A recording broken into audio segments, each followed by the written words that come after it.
Hello, I am Ricky Anglin. I am a graduate of Boonville High School. I come from a small town. I do want to let you know that I am coming from the University of Arkansas Fort Smith. Go Lions. Actually have the lion shirt on. Put that up there. Got to support the mascot. Um, I grew up in the small town of Boonville, Arkansas. I'll just give you a little bit about myself. Grew up in the small town of Boonville, Arkansas, home of the Bearcats. I came from a family of five siblings. My oldest was Sandy. She was the firstborn. The next one was my brother Jimmy, who did pass away.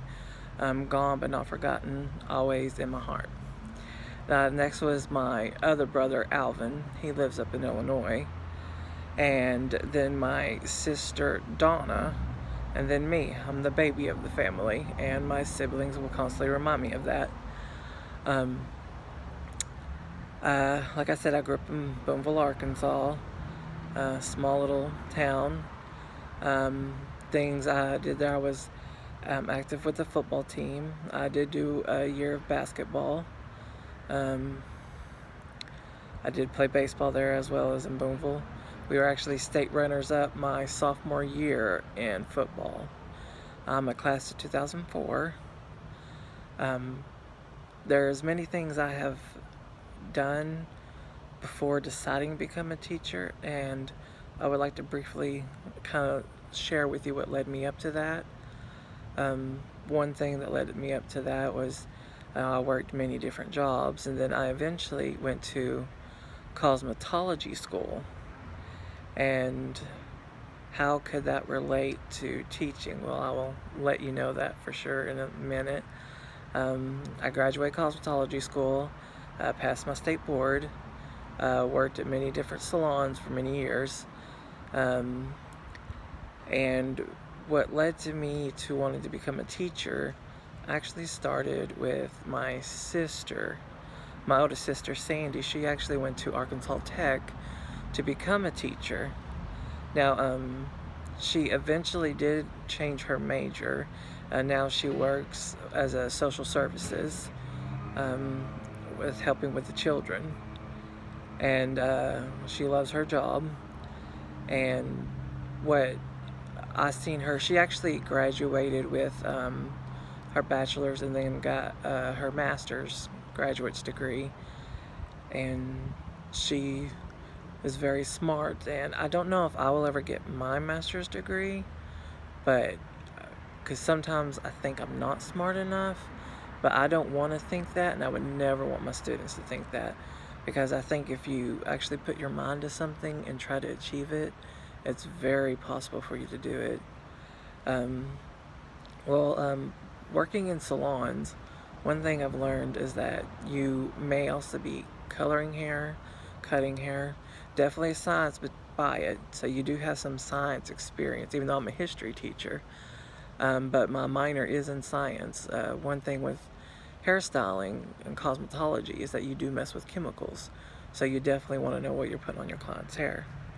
Well, when they sit down in your chair, you not only are working on their hair, but you also become sort of a unlicensed therapist. They will tell you anything, and you kind of create that bond with them, and you get to know your clients.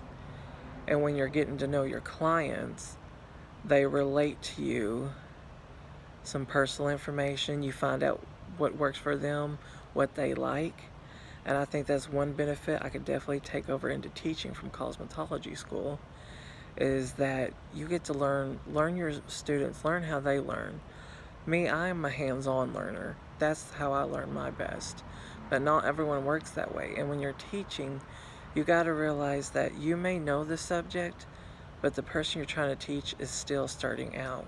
So you need to talk to them like you are learning it all over again.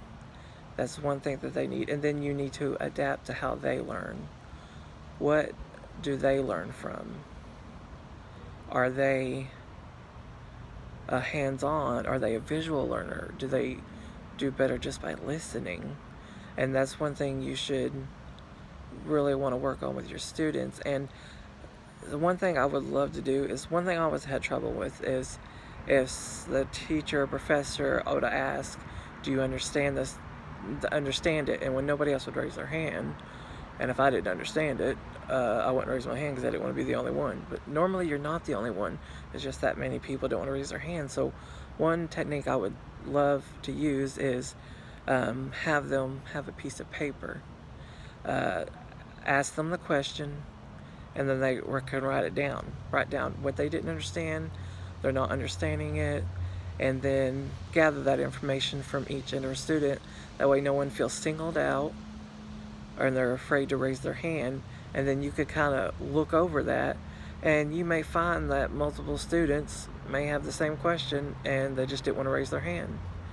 That's one thing I'd find very helpful, to know what to do in that situation. And then if there is that one student who just has this thing you don't understand, instead of them calling them out on it, you could just say, like, there's a few things I want to go over again.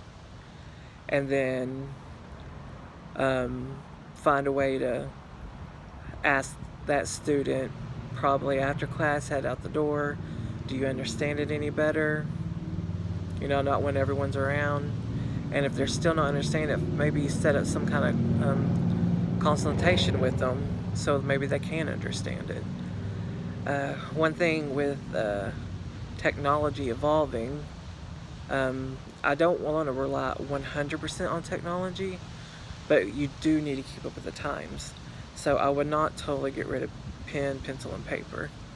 But there are certain things, like I recently, one thing that got me into history was kind of by accident.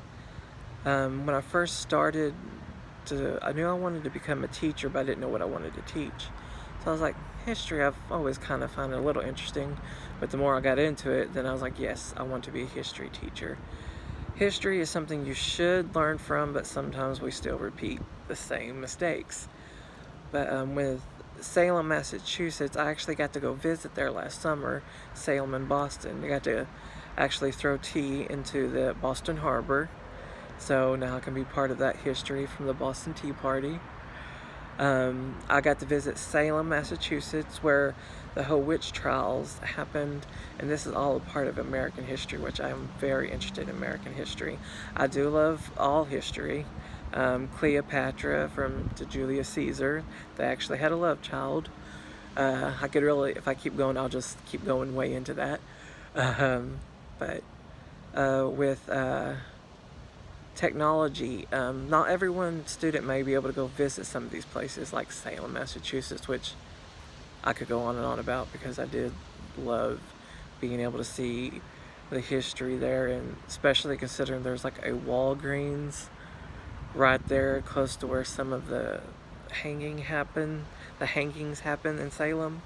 It's very weird and funny to see how it's evolved.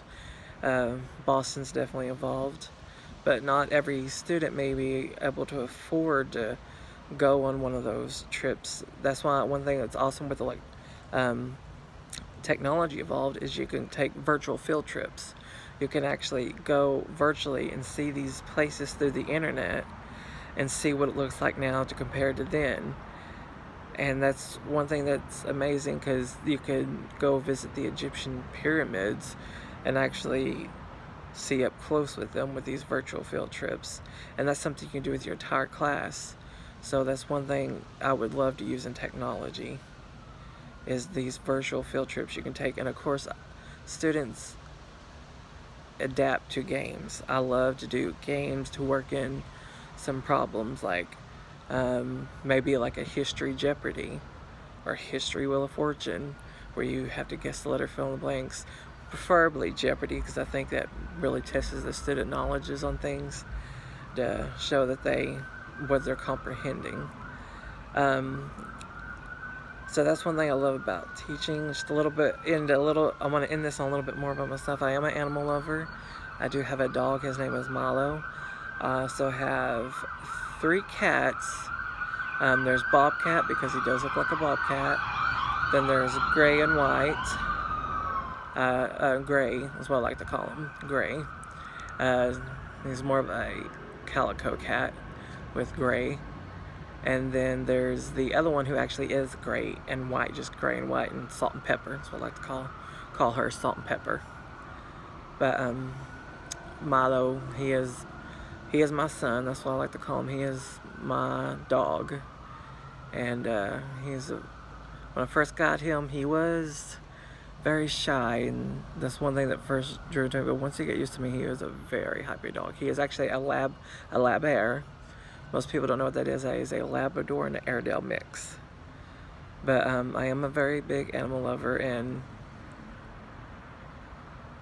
I just hope that I can really do No Student Left Behind, because I think no student should be left behind. Each student can learn. Each student has a gift. Everyone has a gift. So this was you getting to know me a little bit. My name is Ricky Anglin, and I look forward to getting to know all of you better. Thank you.